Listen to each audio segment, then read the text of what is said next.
Hai Men's Mania, welcome to Victory for History bareng sama gue James. Di sini adalah tempatnya kita ngobrol santai dan seru bareng narasumber-narasumber yang pastinya punya cerita seru dan inspiratif buat kita semua.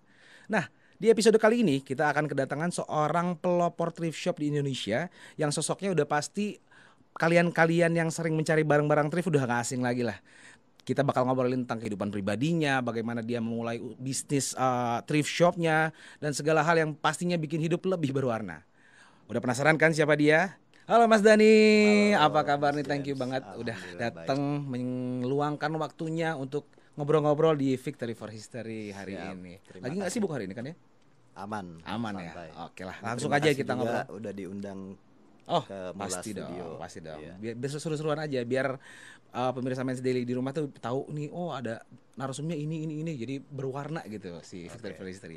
Oke Mas, kita langsung ngobrol aja kali ya. Hmm, Di ngomongin apa aja, asal laki. Oke Mas Dani, mungkin untuk pertama bisa memperkenalkan diri dulu nih. Mungkin ada Men's Mania di rumah yang belum tahu lah ini Mas Dani ini siapa sih, hmm. punya punya apa sih yang mau diceritain gitu loh. Nah, Oke, saya Dani. eh,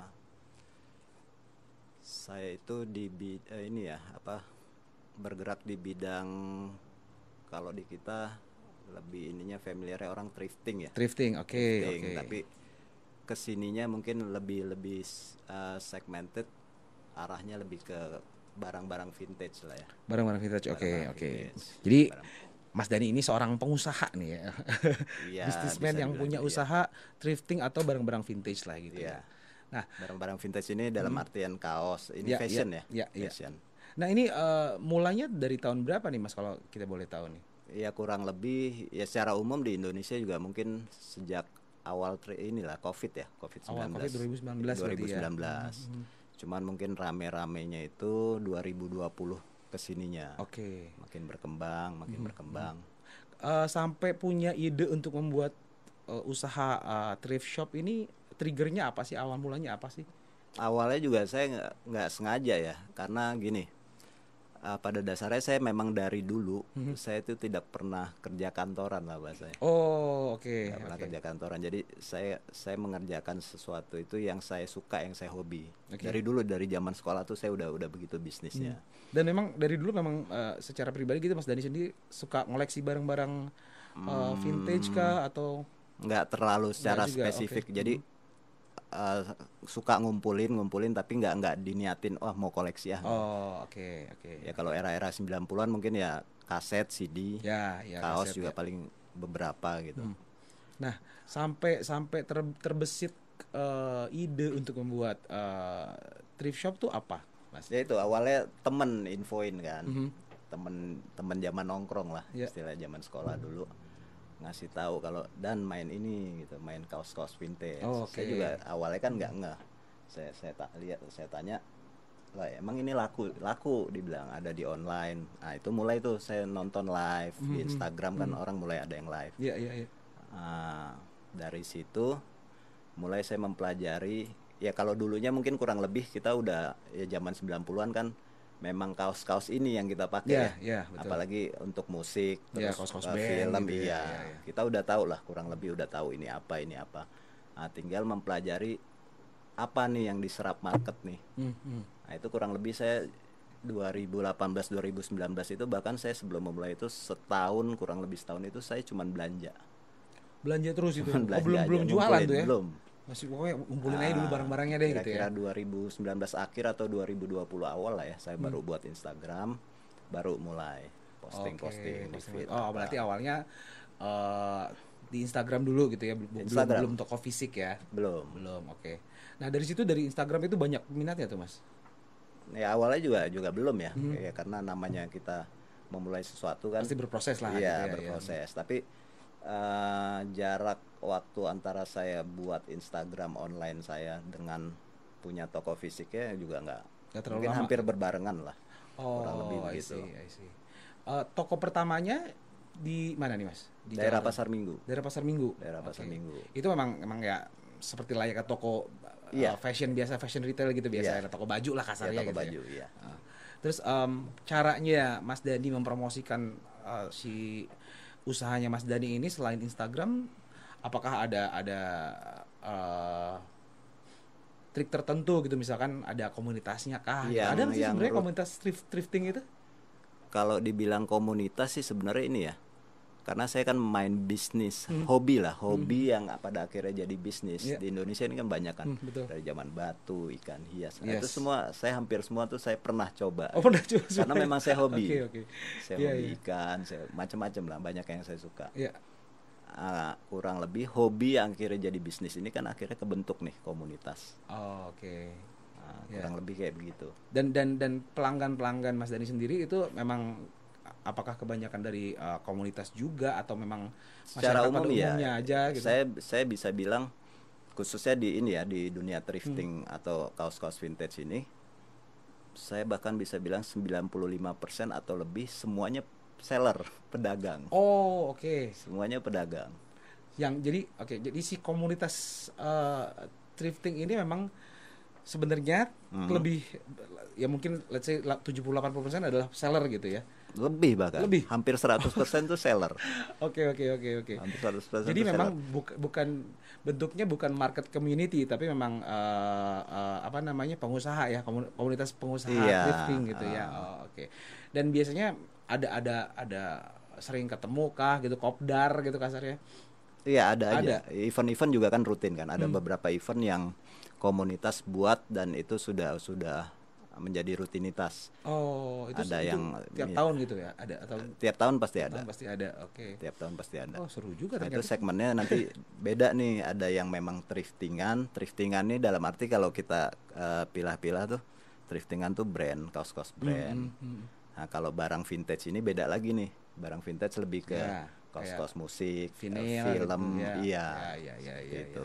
Oke. Wah, saya sih sebenarnya, kalau saya pribadi sih sebenarnya belum pernah sih ya cari produk-produk thrifting. Paling ya beberapa lah ada gitu. Cuman pengen tahu aja ini komunitasnya seperti apa sih gitu. Terus yang pengen saya tahu lagi sebenarnya si seller-seller ini nyari produk untuk mereka jual tuh dari mana sih, Mas? Kebanyakan dari live kan. Ada auction ya. Saya sendiri punya show sendiri, live auction. Live TikTok atau Instagram? Instagram. Instagram. Kebetulan saya nggak main di TikTok, saya cuman memang full di Instagram. Itu live auction saya itu per 2 minggu. Namanya Triple Trade. Saya bertiga sama teman, terus ngundang vendor untuk ikut berjualan gitu. Nah, dan si vendor ini juga memang produk-produknya memang barang-barang barang vintage. Kita iniin segmented itu, kita khusus kaos band untuk live auction saya. Dan antusiasme viewersnya gimana, Mas? Ya alhamdulillah ya. Sampai sejauh ini udah berjalan 35 episode, berarti udah setahun lebih kan. 2 minggu sekali. 2 minggu sekali. Udah setahun lebih ya. Oke. Nah, itu kan tadi Mas Dani bilang punya toko fisik di Pasar Minggu nih. Iya, tadinya. Itu kalau sampai sekarang masih ada atau? Enggak, karena saya setahun ini baru pindah ke Depok. Nah, ini saya belum sempat Natalnya lagi. Jadi ruang tengah itu saya jadi tempat buat naruh barang. Di rumah jadinya? Di rumah. Tapi maksudnya customer masih boleh datang gitu? Boleh. Di depan rumah ada sign, ada enggak sih, karena itu tadi saya bilang, karena menurut saya ya hampir 100% di komunitas ini semua pedagang, seller.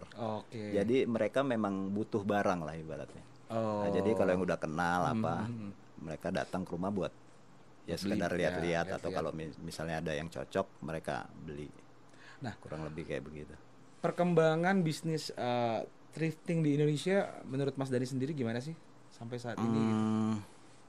Kan maksudnya gini, kalau di fashion retail kan kompetitornya banyak nih ya.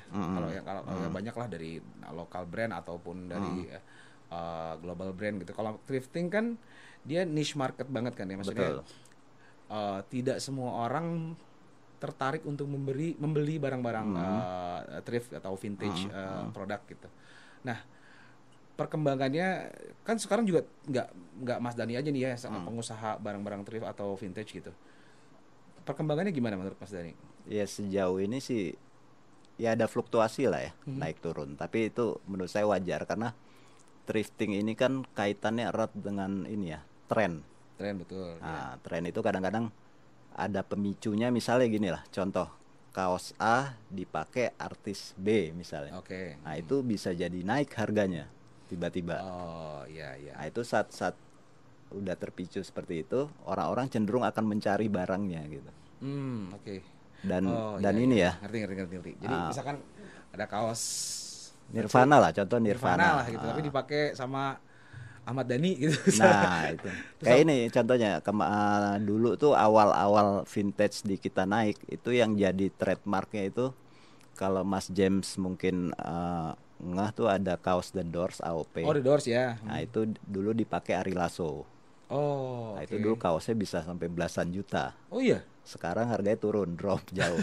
Karena ya itu tadi, sekarang kan referensi orang nih bertambah nih. Knowledge-nya bertambah. Ternyata ada kaos A, ada kaos B, ada kaos C. Orang makin banyak tahu nih. Oh, Ternyata kaos tuh nggak cuman ini gitu. Nah, kayak misalkan gini Mas, kayak tadi kan kaos The Doors dipakai sama si Ari Lasso. Nah, dapetin kaosnya itu dari mana? Ya itu ada aja, muncul di market tuh ada aja. Exactly kaos yang dipakai atau Enggak, beda. beda? Karena kan barang-barang ini kan dulunya kan produksi massal ya. Apalagi kaos official. Iya, oke. Pada dasarnya kan produk memang dibuat untuk menghasilkan uang kan. Saya kira Kan dulu nggak mungkin cuma dibuatnya selusin. Iya, gitu. iya benar. Maksudnya saya kira tadi karena udah dipakai Ari Lasso tuh maksudnya kaos itu Oh, gitu enggak. ya. Berarti memang seri kaos itulah kasarnya gitu. Iya, Ya. betul. Oh, oke. Nah, sekarang berarti udah hampir 6 tahun berarti ya menjalani Ya, bisnis kurang lebih thrifting 5-6 ini ya. tahun. Peran keluarga Mas Dhani sendiri Hmm. dalam memulai bisnis ini apa nih Mas? Ada nggak?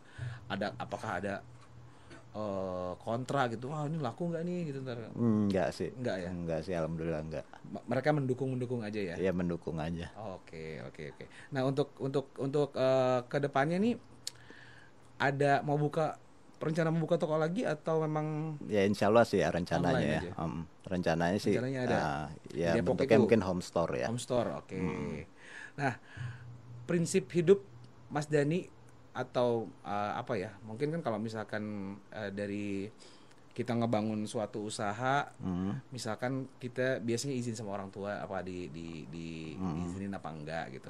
Atau mungkin ada wejangan-wejangan dari orang tua yang Mas Dhani pegang sampai sekarang, punya nggak kira-kira prinsip hidup Iya. atau apalah misalkan Kalau- prinsip dalam berdagang gitu, harus ini nggak boleh ini gitu. Punya nggak Ya sih? kalau kebetulan saya orang tua dua-dua sudah Oh, almarhum. sudah almarhum, oke. Ibu saya 2004, bapak saya kalau nggak salah 2012 ya. Udah cukup lama. Tapi pasti dulu pernah dong misalkan ngasih wejangan Oh apa iya, gitu. iya.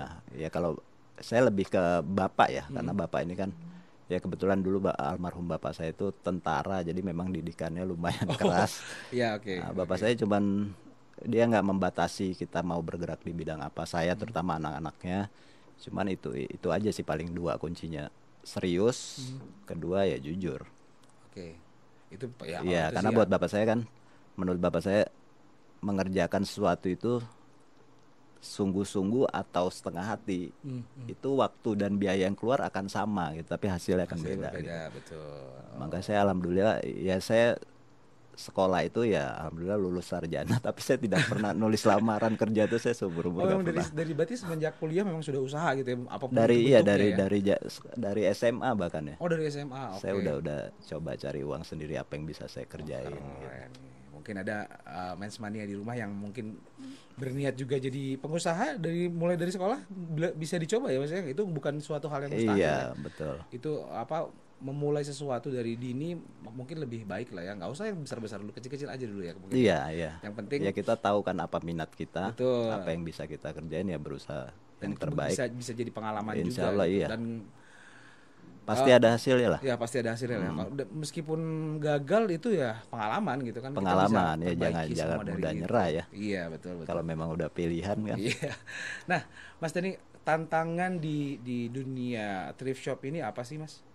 Iya, satu jelas ya persaingan ya. Makin kesini kan ya namanya tren itu kan akan ini ya, orang-orang baru ini akan banyak berdatangan kan, yang tadinya nggak ngerti saat Barang-barang melihat. Ya vintage, karena ya. ini udah jadi industri. Ya. Uangnya itu tidak kecil gitu. Ya, ya. Untuk kaos-kaos tertentu bahkan sampai ada yang ratusan juta. Kalau Oh, orang, iya? iya. Wow. Kalau orang yang nggak, ya awam lah gitu, kaget Itu mungkin. ada yang beli itu Mas ya? Ada yang beli. Ada yang Kaos beli. ratusan juta. Ratusan juta. Wow. Kaos Nirvana itu sampai ada yang 300 juta bahkan. Oke. Itu dilelang ya, Iya, dilelang. iya. Apa spesialnya bisa sampai 300 juta tuh kaos? Ya uniknya gini sih, kalau saya lebih ngelihatnya gini. Kaos vintage ini kan ibaratnya gini, Mas James punya duit 1 M misalnya. Mas James cari nih keliling Indonesia ke mall manapun nggak bakal ketemu kaosnya. Karena Oke. memang udah nggak ada. Jadi kaos-kaos vintage ini memang yang diproduksi zaman dulu ya paling orang yang memang dulunya pernah punya, pernah beli, nyimpen gitu. Jadi itulah salah satu sisi uniknya ya. Jadi kaos Iya bukan satu-satunya. masalah history. Di situ ada history Iya, value. memang kalau misalkan hobi nggak bisa dinilai sih ya Mas. Betul. Iya hobi itu kita ya barang antik ini kan banyak ya. Ya kadang kalau yang kita misalnya kayak kayu antik lah, kita yang nggak ngerti kan kaget kalau dengar ada yang beli kayu antik 250 juta, kita kaget kan kita kan nggak bermain di situ gitu. Betul. Iya. Wah. Ya hobi ini memang unik lah. Hobi yang jadi bisnis itu. Iya. Kembali lagi sama ke pertanyaan saya tadi Mas tentang soal tantangan sebagai pengusaha thrift shop. Ini kompetitornya kan sudah mulai banyak nih Mas ya. Nah, banyak. Trik Mas Dani sendiri untuk bisa jadi salah satu toko yang dicari banyak orang atau pada saat live Instagram di viewersnya paling banyak itu apa Mas? Selain dari memiliki produk-produk yang memang rare gitu ya, memang jarang dimiliki sama orang gitu dan punya nilai historical tinggi gitu ya. Yeah. Ada nggak sih trik-trik khusus dari Mas Dani yang membuat orang tuh kasarnya repeat order lah di tokonya Mas Dani gitu. Kalau sejauh ini sih yang paling utama paling yang saya lakuin ya berusaha konsisten ya, dalam arti gini. Kalau saya kan sekarang udah lebih terklasifikasi nih, saya mainnya kaos musik. Kaos band. Okay. Karena makin kesini itu memang kaos musik ini yang cenderung lebih stabil dia di market lokal maupun di luar gitu. Terus kedua, ini kan ya namanya tren itu kan dinamis ya. Betul. Dia berubah-berubah. Ya tinggal itu kadang-kadang butuh feeling dan analisa sih. Kadang kaos ini tuh kayak siklus dia. Jadi saat nanti harganya turun, nanti di waktu tertentu dia akan naik lagi. Oh, iya, misalnya kayak contoh kaos Metallica lah, yang artikel A misalnya. Nah itu misalnya pernah sampai di angka 10 juta misalnya, tiba-tiba tuh drop tuh. Nah itu siklusnya cenderung nanti begini, karena orang trennya tuh beralih, bukan harga ya. Kalau teorinya kan barang antik itu kan harganya harusnya cenderung naik ya, karena seiring waktu dia akan barangnya belum tentu utuh, iya kan? Sebagian sudah hancur, sebagian sudah hilang. Nah, harusnya kan teorinya value-nya akan naik ya, tapi kadang-kadang kan orang mungkin bosan ya, jenuh ngelihat, karena segala sesuatu menurut saya kan dari visual, orang tuh ngelihat visual dulu, mungkin jenuh, nanti saat ini kaos sudah lama nggak muncul lagi dia naik lagi. Itu siklusnya selalu seperti itu, salah satunya ya. Jadi pintar-pintar kita aja nahan barang gitu. Kadang-kadang memang ada yang harus di hold, kadang-kadang harus ada yang di flip cepat gitu. Saya penasaran nih Mas, penasaran aja sih. Barang apa yang Mas Dani pernah jual itu yang paling mahal dan berapa harganya? Saya yang termahal mungkin ya kisaran value-nya kurang lebih sama ya, sekitar 16-17an juta itu. Ada kaos Soundgarden sama apa ya satunya. Oh enggak, justru movie, lupa saya. Kaos movie itu saya pernah jual sekitar 18 ya kalau nggak salah. Pulp Fiction. Oh, Pulp Fiction. Iya. Yang gambarnya si John Travolta-nya ya berarti? Si Emma Thurman ya. Emma Thurman.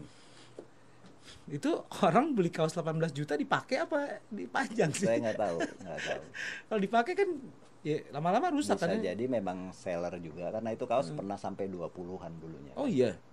Maksudnya ya saya bingungnya kalau misalkan barang-barang vintage kayak vinyl gitu ya, itu kan ya ditaruh biasanya kan ya sekali diputer mungkin. Kalau kaos, ya kaos fungsinya kan dibuat dipakai gitu kan ya. Iya, logikanya kan begitu Logikanya ya. kan begitu gitu. Ah, Cuma kalau saya disuruh pakai kaos harga 18 juta gitu, waduh, ketupahan ya kecap kan itulah hobi ya, sayang ya. itulah hobi. Dan menurut saya memang hobi itu egonya tinggi, itu kan bagian Iya, dari iya, iya, betul, human betul. nature ya, Iya. sifat manusia.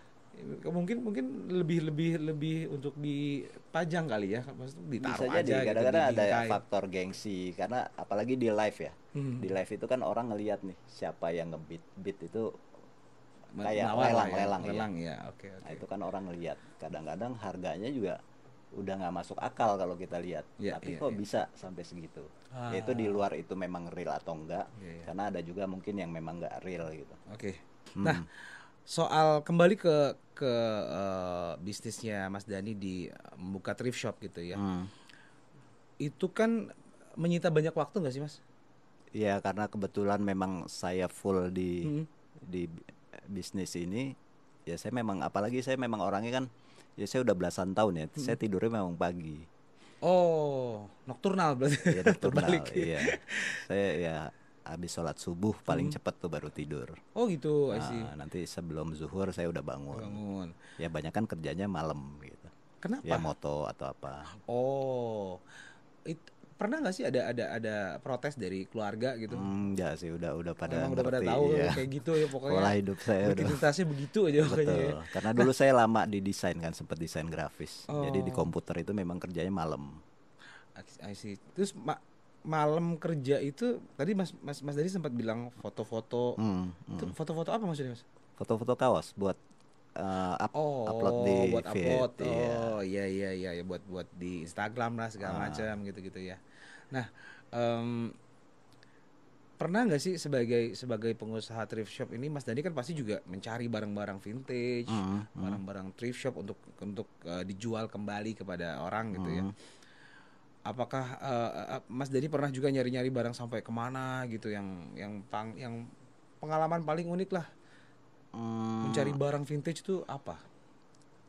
Kalau secara umum sih masih yang normal-normal aja ya. Masih Ya, normal-normal iya. ya? Paling ya dari teman ke teman. Oh, jadi Karena nggak per- nggak pernah menyengajakan mencari barang kemana gitu, nggak pernah ya? nggak, paling ya turun ke pasar pernah, kayak ke Senen, pasar baru. Tapi makin kesini juga kan udah susah ya. Karena semua orang nih udah mulai tahu nih. Bahkan yang Oh, iya, iya. toko-toko di pasar tradisional aja mereka punya online sendiri nih. Jadi Oh, barang-barang iya, itu udah iya. mereka simpen duluan nih buat Duluan. mereka gitu. Tapi dulu pada saat Mas Dani mulai membuka si thrift shop ini, memang di pasar-pasar itu kayak di Masih pasar ada, Senen ada ya? masih ada, masih Yang ada, jual kaos vintage gitu ada? masih ada. Ya Oh, dari tahun 90-an kan memang di sana ya ada tempatnya sih ya. memang ya. Tapi saya lebih tahunya sih lebih ke vinil terus Ada kaos-kaos, jaket apa. iya kaos juga sih ya Ya sebenarnya. bahkan dulu yang mungkin kalau saya ingat ya, zaman sekolah itu ada kaos yang mungkin 50.000 aja dulu di pasar Senen, orang nggak ada yang beli, sekarang bisa harga 15 juta gitu. Nah, itu ke situ lagi Mas. Maksudnya gini, apa sih yang membuat kan si thrift shop ini baru naiknya di tahun-tahun 2021 2022 lah ya. Ya mungkin ininya apa, mencapai ya hype-nya lah ya, hype-nya puncaknya ya mungkin 2-3 tahun terakhir lah terakhir kan iya. ya. Nah, apa sih yang membuat si thrift shop ini bisa jadi eh apa namanya besar lah, dikenal sama banyak orang, karena kan sebenarnya kalau si thrift shop sendiri dari dulu sudah ada seperti yang Mas Adi bilang tadi kan, dari Betul. tahun 90-an tuh di Senen, di pasar itu Udah ada ada toko-toko ya, yang bahkan menjual. bal-bal itu sendiri, kalau kalau mungkin Mas James pernah ingat ya, dulu kan di berita tuh ada dulu namanya tuh Roma Roma ya. Rombeng Malaysia. Kan dulu banyak tuh ditangkep-tangkepin pemerintah, dibakar di. Iya. Nah itu sebenarnya udah ada kan dari dulu. Cuman ya kenapa hype-nya baru sekarang kebentuk, karena tren globalnya juga beriringan nih. Oh, Karena ini oke. kan hobi yang bukan lokal ya. Misalnya kayak di kita apa, batu cincin. Mungkin Iya. orang Eropa nggak main Nggak nih main. batu cincin. Makanya di kita kan ya, kalau secara umum hobi yang jadi bisnis di Indonesia kan nggak pernah ada yang bertahan lama. Betul nggak? Betul ya. ya Kecuali nanti kecuali yang berganti. marketnya global kali ya, yang dan mereka punya koneksi Nah, ke. itu dia. Nah, ini kenapa sampai sejauh ini masih bertahan?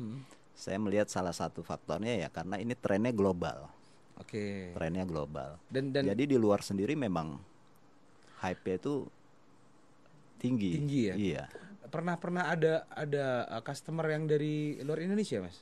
Pernah. Oh, pernah. Iya. Dari mana tuh? Saya pernah ya di live aja auction ya. auction. Auction saya pernah orang Amerika yang ambil, Oh, iya? Kanada pernah, Thailand kirim ke Filipina juga pernah, Oh, Malaysia oke. pernah. Kalau yang dari Seru-seru. online lah ya. Maksudnya saya nggak pernah nyangka kalau misalkan si marketnya memang sampai sejauh itu ya. Ya karena kan online.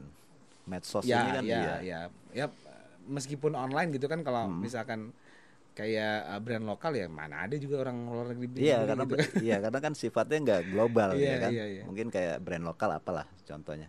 Ya mungkin orang luar juga nggak tahu ini apa gitu. Tapi misalnya Metallica, Iya, Nirvana, iya, ya iya. orang-orang luar lebih paham karena ini memang produk mereka sebenarnya kan. Nah, oke, Kita kan oke. cuman ikut aja gitu. Iya. Nah, sampai saat ini di tahun 2025 ini nih, Mas. Ah, Gimana sih antusiasme si customer-customernya si barang-barang thrift ini? kalau Atau secara apalah ada produk yang lagi hype nggak? ya lebih ya kaos musik lah yang lebih lebih bertahan. Maksudnya yang paling stabil tuh kaos musik. Cuman nih 2025 ini memang kalau secara umum mungkin orang-orang lihat ini harganya termasuk yang paling drops Di sejak 2025 ini? di 2025 ini. Tapi kalau saya melihat mungkin ini menuju situasi yang harga-harga ini normal sebenarnya. Karena gini ya, hype itu kalau lagi awal-awal itu kan euforia ya. Betul. Orang lagi antusias. Terus impulsif sama barang. Ya. Ngelihat ini mau ngelihat semua mau lah gitu. Ya. Nah, kesininya orang kan makin ngelihat ini semua udah jadi sesuatu yang lazim lah tiap hari mereka lihat. Oke. Akhirnya harga-harga ini memang cenderung turun. Oh, oke. Bocoran dikit, Mas, kalau boleh spill dikit nih. Oke. Dari margin terbesar yang pernah Mas Dani dapat tuh dari barang vintage tuh berapa sih? Misalkan beli kaos ini 500.000 jualnya 10 juta gitu. Nah, pernah saya dapat kaos 500 jual 12, lakunya 12,5 pernah. Ya, itu kadang-kadang kan ini juga ya.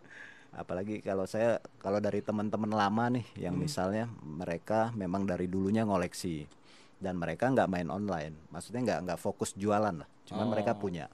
Cuma punya Ya, gitu, kebetulan saya kenal, mereka udah bosen Bosen capek karena barang-barang ini kan memang harus dirawat dirawat, kan. betul ya. Dirawat, kalau nggak dia jamuran, lapuk apa segala macam. Akhirnya nawarin.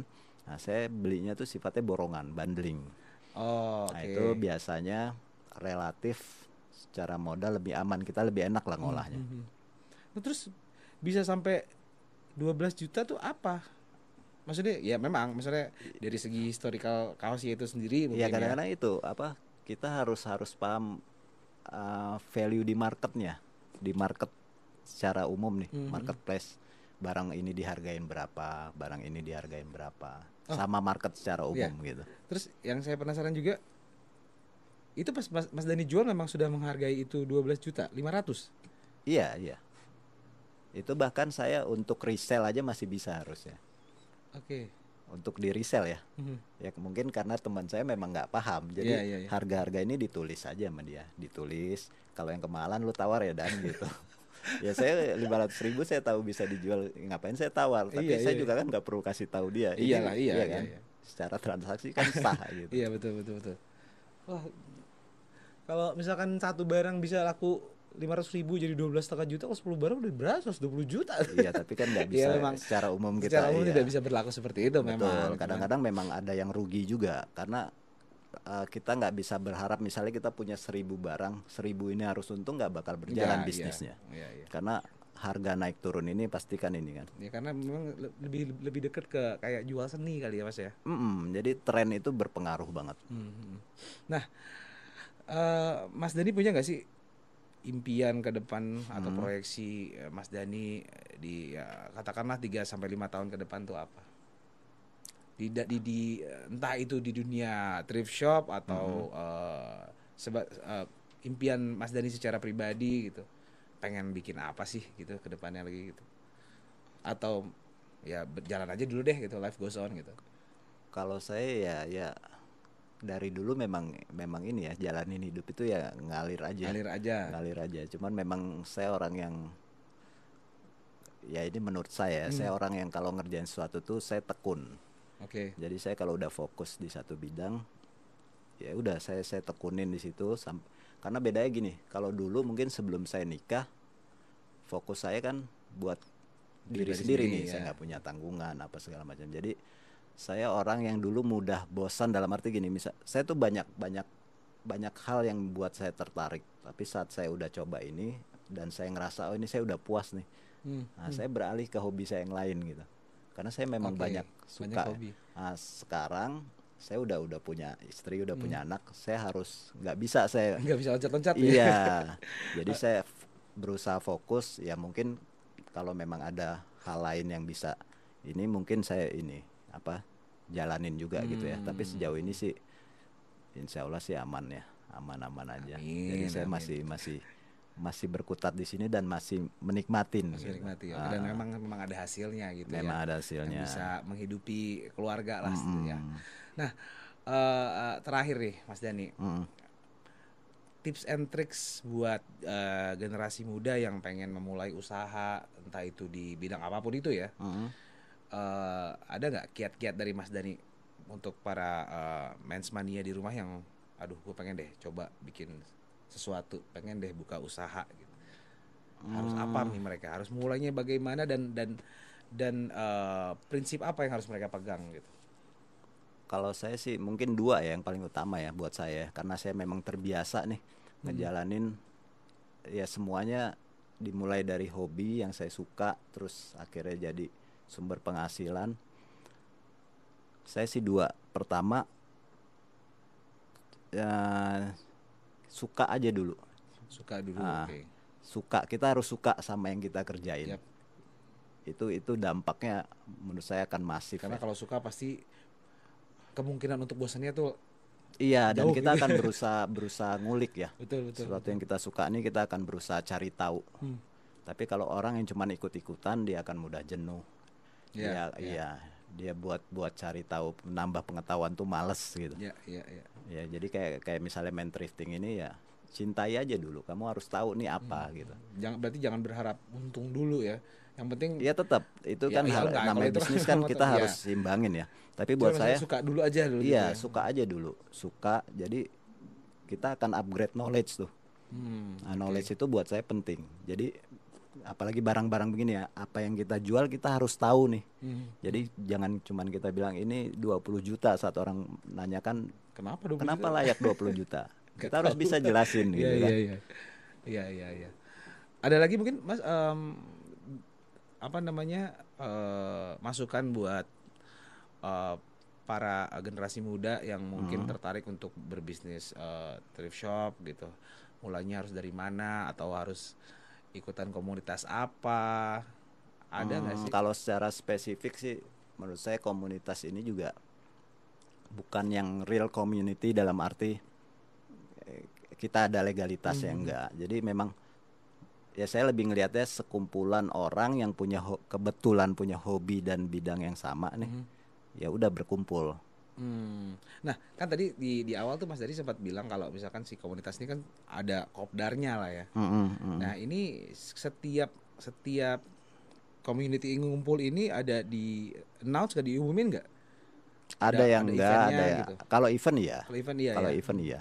Itu biasanya lewat Instagram gitu biasanya. Iya, tapi kalau misalnya cuman kopdar atau apa di kita itu memang ya nggak bisa dipungkiri ada circle ya. Oke. Karena secara umum juga yang main kaos-kaos vintage ini sekarang dominan bukan orang-orang yang lahir tahun 90-an. Oke. Sebelum 90-an berarti ya? Iya, enggak yang sesudah 2000-an kesini. 2000-an kesini justru? Iya, justru anak-anak muda yang ya itu kadang-kadang kalau saya ngelihatnya iya, yang salah. Kalau memang yang ya taruh yang umuran saya, ini memang era kita nih. Jadi ya mungkin secara referensi kita, ya itulah kelebihannya, mungkin secara referensi kita tahu lebih banyak. Kalau anak-anak ini kan cuma sekedar googling ya. Segala sesuatu googling. Terus mereka lebih cenderung ngelihat angka dulu. Kalau ini mahal nih, baru mereka cari. Kalau kita bedanya karena kita tahu dulunya memang kita kebetulan punya kasetnya, terus memang dengerin musiknya, terus memang penikmat musik juga. Nah, kebanyakan yang main-main kaos ini, ya terus terang saya nggak yakin mereka itu penikmat musik atau bukan. Dengerin musik, misalnya kayak mereka bisa jual 10 kaos Sepultura mahal gitu. Saya nggak yakin mereka dengerin satu album Sepultura kalau nggak pusing gitu. Kayak gitulah. Ya cuman itulah tren. Tren itu kan semua berhak ikutan gitu. Cuman masalah mereka layak atau tidak ya belum tentu gitu. Banyak faktor lah. Nah terakhir nih mungkin buat Mens Mania di rumah yang pengen tahu lebih banyak tentang thrift shopnya Mas Dhani, bisa dikasih tahu mungkin Mas IG-nya apa gitu, terus kalau mau ke home store-nya kemana gitu. Ya, saya ada dua account sih ya di Instagram. Namanya itu datadiava.id untuk yang khusus vintage ya. DHATADYFA. Nah, kalau untuk yang thriftingnya, barang-barang brand apa segala macam, itu datadiava.co. Datadiava.co dan datadiava.id. Iya, ada dua. Nah, Mens Mania, seru banget nih obrolan kita hari ini. Thank you banget Mas Dhani udah datang ke Victory for History, nemenin saya ngobrol-ngobrol tentang dunia thrift shop, thrifting dan segala macam gitu ya. Mudah-mudahan bisnisnya akan terus maju ke depannya. Banyak barang-barang yang harganya bisa melonjak tinggi gitu ya. Dan mudah-mudahan juga si industri thrift shop ini tidak akan mati di Indonesia lah ya mungkin ya, karena mungkin pasarnya global gitu ya. Dan itu tadi obrolan kita bareng sama Mas Dhani. Dan buat Mens Mania di rumah yang butuh informasi dan mungkin memerlukan informasi tentang hal-hal seperti ini, tentang dunia thrift shop dan yang lain-lain, mungkin bisa ditonton episode ini dan di-share ke teman-temannya, dan bisa juga follow Instagram kita, Spotify kita, di YouTube kita. Dan sekali lagi terima kasih Mas Dhani sudah meluangkan waktunya datang ke Victory for History hari ini. Mungkin kayak gitu aja kita tutup pertemuan kali ini, dan kita akan ketemu lagi di episode selanjutnya di Ngomongin Apa Aja Asal Laki.